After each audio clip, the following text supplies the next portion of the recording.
Assalamualaikum warahmatullahi wabarakatuh.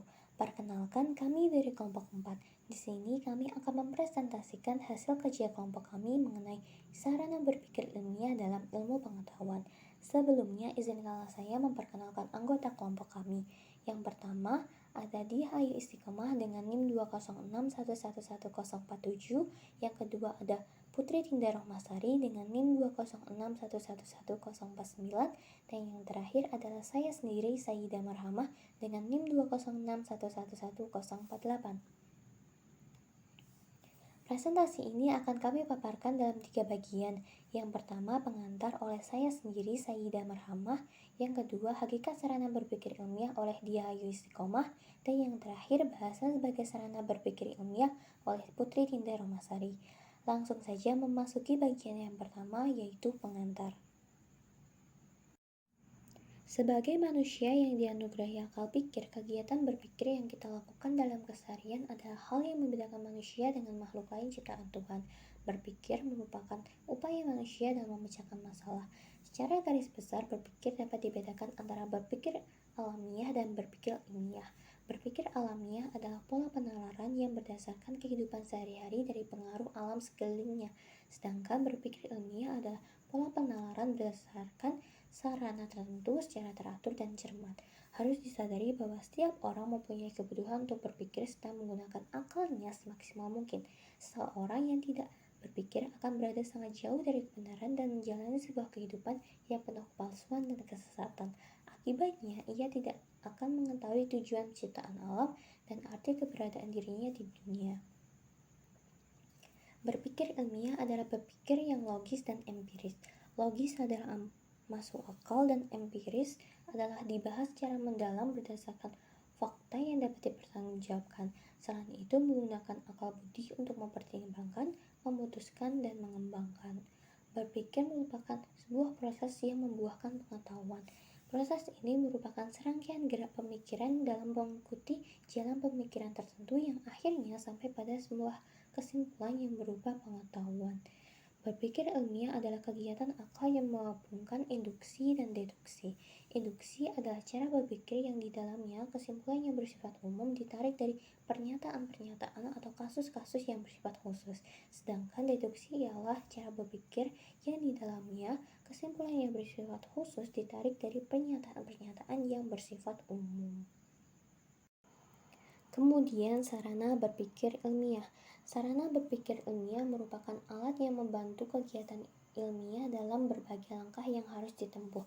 Tanpa penguasaan sarana berpikir ilmiah yang baik, maka kegiatan ilmiah yang baik tidak dapat dilakukan. Pada saat manusia melakukan tahapan kegiatan ilmiah, diperlukan alat berpikir yang sesuai dengan tahapan tersebut. Manusia mampu mengembangkan pengetahuannya karena manusia berpikir mengikuti kerangka berpikir ilmiah dan menggunakan alat-alat berpikir yang benar. Sarana berpikir ilmiah bukanlah merupakan kumpulan ilmu, melainkan merupakan kumpulan pengetahuan yang didapatkan berdasarkan metode ilmiah. Sarana berpikir diperlukan untuk melakukan kegiatan ilmiah secara baik dan teratur. Sarana berpikir ada 4. Yang pertama, bahasa. Sarana berpikir ilmiah berupa bahasa sebagai alat komunikasi verbal untuk menyampaikan jalan pikiran kepada orang lain. Yang kedua, logika.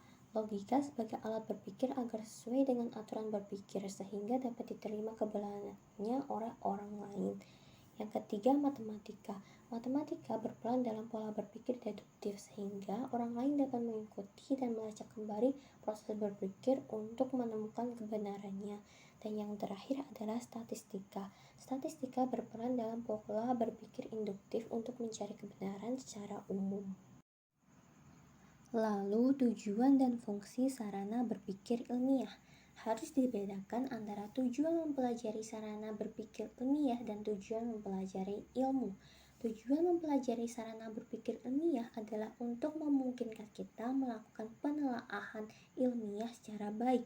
Sedangkan tujuan mempelajari ilmu dimaksudkan untuk mendapatkan pengetahuan yang memungkinkan kita untuk bisa memecahkan masalah kita sehari-hari. Untuk memaksimalkan kemampuan manusia dalam berpikir menurut kerangka berpikir yang benar, maka diperlukan pengetahuan tentang sarana berpikir ilmiah yang baik pula. Manusia mempelajari ilmu agar dapat menyelesaikan permasalahan-permasalahan yang terjadi dalam kehidupannya. Manusia dapat meningkatkan kemakmuran hidupnya dengan ilmu yang telah dipelajarinya. Fungsi sarana berpikir ilmiah adalah membantu proses metode ilmiah dan bukan merupakan ilmu itu sendiri. Sarana berpikir ilmiah mempunyai fungsi-fungsi yang khas dalam kegiatan ilmiah secara menyeluruh dalam mencapai tujuan tertentu. Keseluruhan tahapan kegiatan ilmiah membutuhkan alat bantu berupa sarana berpikir ilmiah. Sarana berpikir ilmiah bukanlah suatu ilmu yang diperoleh melalui proses kegiatan ilmiah. Sarana berpikir ilmiah hanyalah alat bantu bagi manusia untuk berpikir ilmiah agar memperoleh ilmu. Demikian pemaparan dari saya. Untuk materi selanjutnya saya serahkan ke presenter selanjutnya. Oke, yang selanjutnya yaitu hakikat sarana berpikir dan ilmiah. Baik, saya Deha Istiqomah. Di sini saya akan menjelaskan tentang hakikat sarana berpikir ilmiah.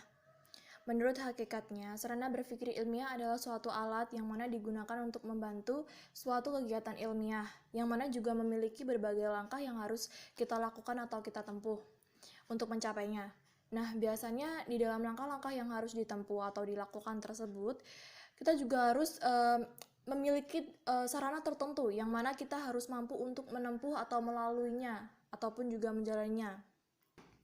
Dengan hal itu, maka sebelum kita mempelajari atau memahami sarana berpikir ilmiah, kita harus dapat memahami dan juga menguasai terlebih dahulu seperti apa dan dengan langkah apa saja yang ada di dalam kegiatan sarana berpikir ilmiah. Karena dengan hal itulah, apabila jika kita melakukan suatu kegiatan ilmiah yang mana kita melakukannya tanpa adanya penguasaan materi atau penguasaan sarana berpikir ilmiah, maka kita tidak akan dapat melakukan kegiatan berpikir ilmiah dengan baik dan benar. Atau dengan kata lain berarti kita telah gagal untuk melakukan suatu kegiatan ilmiah tersebut. Kemudian di dalam sarana berpikir ilmiah memiliki metode yang berbeda-beda dengan metode ilmiah yang mana dalam mendapatkan pengetahuannya. Mengapa demikian? Hal itu dikarenakan fungsi atau tujuan adanya sarana berpikir ilmiah yakni untuk membantu dalam proses metode ilmiah. Atau dengan maksud lain yaitu sebagai sarana ilmiah yang mana mempunyai suatu fungsi-fungsi yang berbeda dan juga memiliki ciri khas tersendiri yang mana berkaitan dengan macam kegiatan ilmiah secara menyeluruh. Oke, kemudian yaitu di dalam sarana berpikir ilmiah juga memiliki beberapa pengertian yang mana telah dikemukakan oleh para ahli. Nah, berikut adalah pengertian dari sarana berpikir ilmiah menurut para ahli. Yakni yang pertama, menurut Salam, beliau berpendapat bahwa pengertian dari berpikir ilmiah ialah suatu proses atau aktivitas pada manusia yang mana digunakan untuk mendapatkan atau menemukan suatu ilmu. Dengan demikian yang dimaksudkan adalah dengan berpikir ilmiah ialah merupakan suatu proses berpikir yang mana untuk sampai pada suatu kesimpulan yang berupa pengetahuan. Yang kedua yaitu menurut Eman Sulaiman, beliau mengartikan bahwa pengertian dari berpikir ilmiah yaitu suatu proses pengembangan pikiran atau berpikir di mana dapat tersusun secara sistematis berdasarkan beberapa pengetahuan ilmiah yang ada. Yang ketiga yaitu menurut Jujun S. Surya Sumantri, beliau berpendapat bahwa pengertian dari berpikir ilmiah ialah suatu berpikir yang merupakan kegiatan atau kegiatan pada akal untuk memperoleh suatu pengetahuan yang benar. Berpikir ilmiah adalah kegiatan akal yang menggabungkan antara induksi dan juga deduksi. Terus yang terakhir yaitu menurut Kartono, beliau berpendapat bahwa berpikir ilmiah yaitu suatu berpikir dalam hubungan yang luas dengan pengertian yang juga lebih kompleks disertai dengan pembuktian-pembuktian yang ada.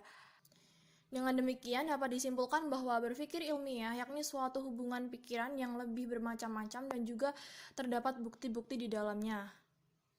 Oke, selanjutnya yaitu jika dilihat dari proses pendidikan, sarana berpikir ilmiah yang dimaksudkan ialah suatu bidang studi tersendiri. Yang mana dengan hal itu kita harus dapat memperhatikan kedua hal yang berkaitan dengan bidang studi dalam berpikir ilmiah. Yang pertama yaitu sarana berpikir ilmiah bukan merupakan kumpulan ilmu. Hal ini yang dimaksudkan ialah bahwa menurut pengertian dari sarana ilmiah, Di situ dijelaskan bahwa sarana berpikir ilmiah itu merupakan suatu kumpulan dari beberapa macam pengetahuan yang mana diperoleh dengan berdasarkan metode ilmiah. Misalnya yaitu sebagai salah satunya di antara ciri-ciri ilmu ialah dengan adanya penggunaan induksi dan deduksi dalam mendapatkan pengetahuan. Yang mana di induksi sendiri memiliki maksud yaitu suatu cara berpikir yang di dalamnya terdapat kesimpulan yang bersifat umum dan juga dapat ditarik dari pernyataan-pernyataan atau kasus-kasus yang bersifat khusus.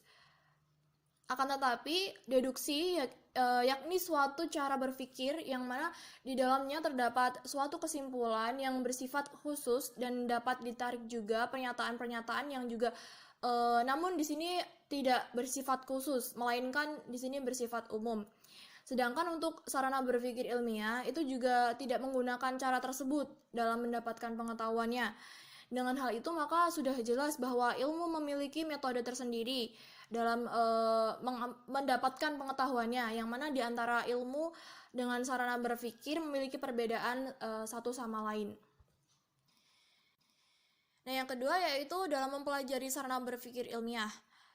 Mempunyai tujuan salah satunya yaitu untuk memungkinkan kita dalam menelaah ilmu secara baik dan benar.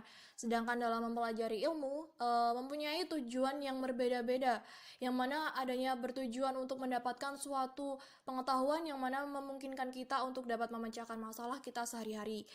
Dengan hal itu maka dalam berpikir ilmiah memiliki maksud dan arti sebagai suatu alat bagi beberapa ilmu untuk mengembangkan materi pengetahuannya, mengembangkan materi yang akan diambil dengan berdasarkan metode ilmiah yang ada. Selanjutnya adalah bahasa sebagai sarana berpikir ilmiah. Bahasa merupakan alat komunikasi verbal yang dipakai dalam seluruh proses berpikir ilmiah. Definisi bahasa menurut Jujun Suparjan Surya Sumantri menyebut bahasa sebagai serangkaian bunyi dan lambang yang membentuk makna. Sedangkan dalam KBBI, bahasa ialah sistem lambang bunyi yang arbiter yang dipergunakan oleh para anggota suatu masyarakat untuk bekerja sama, berinteraksi, dan mengidentifikasi diri. Jadi, bahasa menekankan bunyi, lambang, sistematika, komunikasi, dan alat. Ciri-ciri bahasa ilmiah. Bahasa ilmiah memiliki ciri-ciri tersendiri, yaitu informatif, reproduktif, atau intersubjektif, dan antiseptik. Informatif berarti bahwa bahasa ilmiah mengungkapkan informasi atau pengetahuan. Sedangkan reproduktif adalah bahwa pembicara atau penulis menyampaikan informasi yang sama dengan informasi yang diterima oleh pendengar atau pembacanya. Antiseptik berarti bahwa bahasa ilmiah itu objektif dan tidak memuat unsur emotif. Kedatipun pada kenyataannya, unsur emotif ini sulit dilepaskan dari unsur informatif. Intersubjektif yaitu ungkapan-ungkapan yang dipakai mengandung makna-makna yang sama bagi para pemakainya. Menurut Halliday, sebagaimana yang dikutip oleh Taima, bahwa fungsi bahasa adalah sebagai berikut. Instrumental yaitu penggunaan bahasa untuk mencapai suatu hal yang bersifat materi seperti makan, minum, dan sebagainya. Fungsi regulatoris yaitu penggunaan bahasa untuk memerintah dan perbaikan tingkah laku. Fungsi interaksional yaitu penggunaan bahasa untuk saling mencurahkan perasaan pemikiran antara seseorang dan orang lain. Fungsi personal yaitu seseorang menggunakan bahasa untuk mencurahkan perasaan dan pikiran. Fungsi heuristik yaitu penggunaan bahasa untuk mengungkap tabir fenomena dan keinginan untuk mempelajarinya.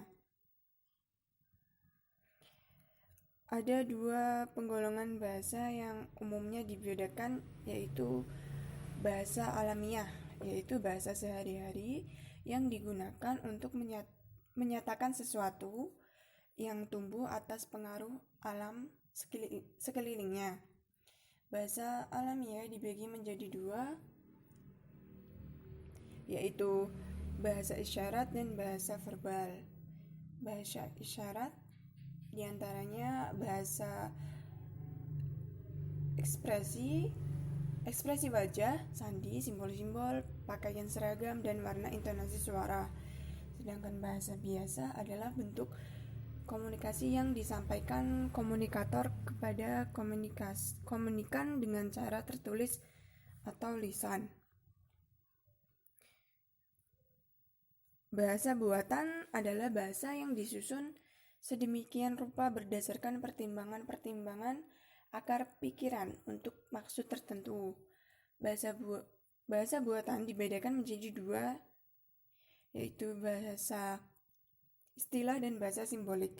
Bahasa istilah merupakan kata atau gabungan kata yang dengan cermat mengungkapkan makna konsep, proses, keadaan, atau sifat yang khas dalam bidang tertentu. Sedangkan bahasa simbolik adalah bahasa yang digunakan untuk menerjemahkan ide atau emosi, keinginan atau peristiwa ke dalam simbolisasi. Pada intinya, bahasa simbol adalah bahasa makna. Jadi, dari uraian yang telah dipaparkan dapat diambil kesimpulan bahasa ilmiah adalah bahasa buatan yang diciptakan para ahli dalam bidangnya dengan menggunakan istilah-istilah atau lambang-lambang untuk mewakili pengertian-pengertian tertentu. Bahasa ilmiah ini pada dasarnya merupakan kalimat-kalimat deklaratif atau suatu pernyataan yang dapat dinilai benar atau salah, baik menggunakan bahasa biasa sebagai bahasa pengantar untuk mengkomunikasikan karya ilmiah. Dan perlu dipahami bahwa bahasa sebagai sarana berpikir ilmiah berarti sebagai alat komunikasi untuk menyampaikan jalan pikiran seluruh proses berpikir ilmiah. Demikian presentasi kami. Kami mohon maaf untuk kesalahan yang disengaja maupun tidak disengaja. Terima kasih atas perhatiannya. Wassalamualaikum warahmatullahi wabarakatuh.